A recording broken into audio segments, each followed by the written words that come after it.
Hello everyone, it is Public Studs here, and welcome back to our Top 10 series. And we are going to be finishing off the George Lucas original trilogy with the absolutely beautiful Episode 6, Return of the Jedi minifigures. Now, this wave is absolutely beautiful. I really love this set of figures. This was from the Temple of Brix. I am just so excited. Let's get into it. Just hit that subscribe button. I demand you do it. You must do it. You must go down there, hit the subscribe button, you must hit the like button. So number 10, I did a bit of a cop-out because I didn't want to do all these. But we have every modern Ewok. Now, I own the Ewok Village. It's a beautiful set. Every Ewok in there is fantastic. Now, you guys know I love my custom molded animal minifigures or, alien figures. The Ewoks are, of course, no exception. They are all beautiful. I love Logray. I love Wicket. I love all those guys. If I had to probably choose, I'd probably choose, Logray, or I don't know the gray one's name, but he's cool too. They're fantastic figures. I believe there's 2 separate molds of them. Their printing is phenomenal. Love the Ewoks. I don't want to talk too much about them, but they're really cool. Just great little amazing figures in the Ewok Village set. I just wanted to get those all out of the way because they're so fantastic. Now next up at number 9, I could not include him, Emperor Palpatine. Now this is Emperor Palpatine with his spongy cape, which is the more soft version of the cape.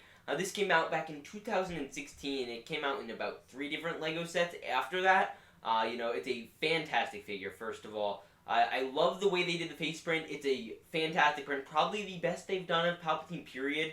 The reason I chose this one over the newer Palpatine in the new Palpatine's dual set, or final dual set, I do not love the new cape thing too much. It's okay, it works on certain figures, but just not others. I don't think it works well on Palpatine. I think this cape mold works really, really well on Palpatine, and it's been there since the beginning of LEGO Star Wars, and I didn't really think it needed to change, but it did. So this is just my opinion. Again, I think this mold's much better. I love the printing. It's not much else to say other than that, so let's move into number 8. At number 8, we have a pretty fun pick. It is the 2013 Reese character. So this was on Jabba's sail barge set. Obviously, it only came in 1 set, but I love the mold. The mold is fantastic. I'm not 100% sure what this species is, but again, you guys know, I love my Star Wars alien figures. They are great. And this guy, again, no exception. He has some decent printing. That's not obviously the focus. The mold here is really what's neat. Obviously, people have problems with these, like, eyes rubbing off and that sort of thing. But I think it's really cool. I like the way they did the ears and all that. I mean, you really tell for yourself. It's a great figure. Now, let's move into number 7.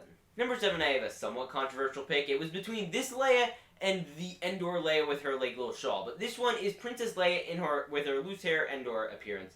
Now, this came out back in 2013, again, in the Ewok Village. I actually have 2 of these figures.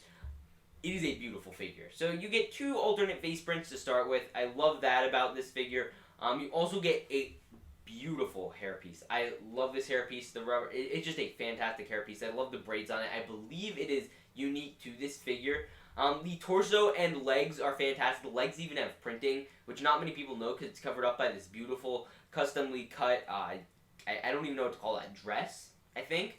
And it just feels great. I love this design. I love the Ewok Village set. That was my first real, fantastic LEGO set, really big, awesome set.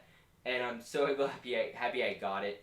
Let's move into number 6. At number 6, we have the Gamorian Guard. And the Gamorian Guard came out back in 2012 in Jabba the Hutt's palace, as well as the Rancor pit.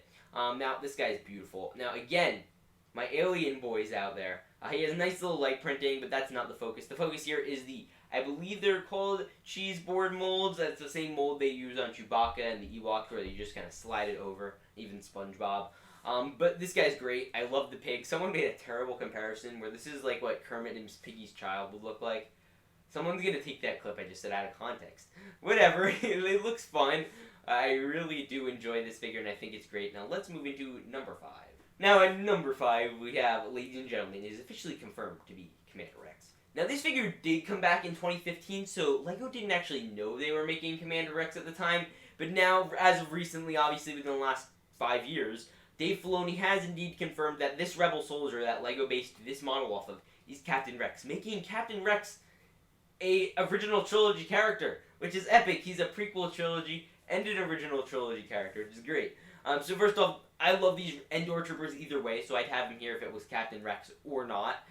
Love the little leg mold, or the leg printing going right into the torso. It molds super, super well. This came out back in the Imperial Shuttle.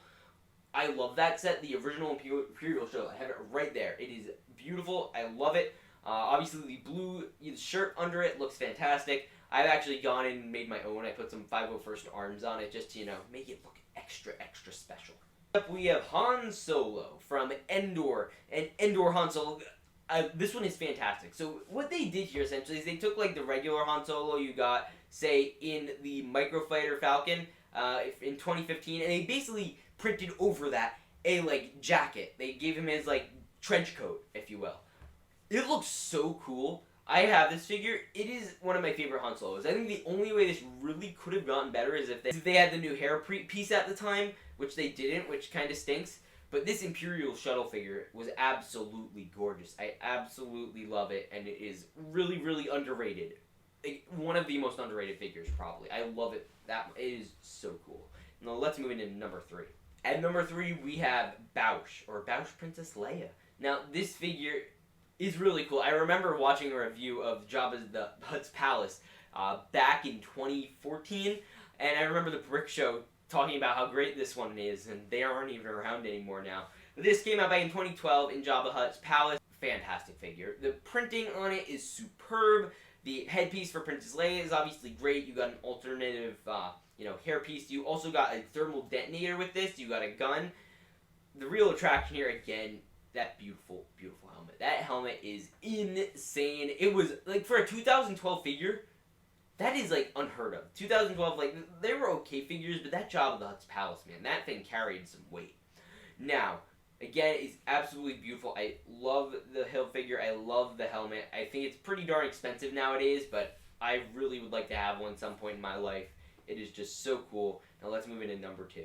Now, my number 2 and 1 are going to be extraordinarily controversial, so you guys are going to have to, debate me on that in the comments below. But we have the new 2019 Scout Trooper design. This is the one with the dual molded helmet and printed legs. Wow. I love this Scout Trooper so much. You guys have no idea. First off, the printing is phenomenal. Best Scout Trooper printing ever. And I thought the Ewok Village had a fantastic Scout Trooper. This knocked it out of the ballpark. Now, while LEGO really has been kind of dropping the ball in terms of new helmet molds, especially for Stormtroopers, they did not disappoint with these Scout Troopers. I think it looks fantastic. I love the dual mold. I love the printing on the helmets. They look so good. They're such an upgrade from the previous Scout Troopers. They look beautiful. I really am excited that we're going to be getting these in more and more sets. Hopefully they'll get cheaper and cheaper. But they're so expensive now. Like, it's $15 for one of these. And they came in a $30 set. And he was really the only reason to buy that $30 set. Before we get into our number 1, let's do some honorable mentions. First off, we have Jabba the Hutt and the Rancor. I'll do Jabba first. First off, I didn't want to include these as figures because people would get upset. I would probably have them higher if I really did count them as figures. Then the Rancor, obviously a beautiful figure. This guy's going for like $70. So if you have one, good for you. I have one. I'm not selling mine anytime soon. Then we also have Max Rebo. Just love the guy. He's blue. He's beautiful. Max Rebo's fantastic. And finally, we have Bib Fortuna. I figured I'd just get the whole Jabba gang in here. Like Bib Fortuna, I think is... I just thought he was great in, honestly, The Mandalorian, even if he was in it for like 3 seconds. I just like Bib Fortuna. Now let's move it to number 1.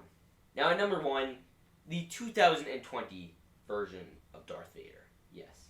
Now I needed to include a Darth Vader somewhere in this series. I know I hadn't, and it's my fault. And we're just take a step back and realize, like, okay, out of all the figures in the last 3 movies, we did no Darth Vader, and I figured this would be the best time to do it, because this is where we get the exclusive arm printing for him.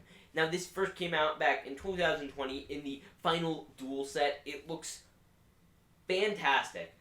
The arm printing on this Darth Vader is great. It comes with the special spongy cape. The head printing is great. Obviously, the thing that is fantastic about these guys that I love about this particular version of Darth Vader is I still call it new helmet. I remember when I was young, I wanted this set that came in so badly. Like, I did like 7 weeks of swim team. Like, that was how I did it as like a chore or whatever. So that way I'd get this set. And it was worth it. Back then I was so excited to get this. That was probably the hardest LEGO set I ever had to work for. But it was totally worth it. One of the best LEGO sets, I think, ever. the original one. Just love this figure. And that about rounds it up for my top 10 LEGO Star Wars Return of the Jedi minifigures. Now, we will be back very soon to be doing The Mandalorian and probably Battlefront. We will see. But with that said, I hope you guys all enjoyed. I hope to see you all in the next one. Remember to peace out, stay awesome.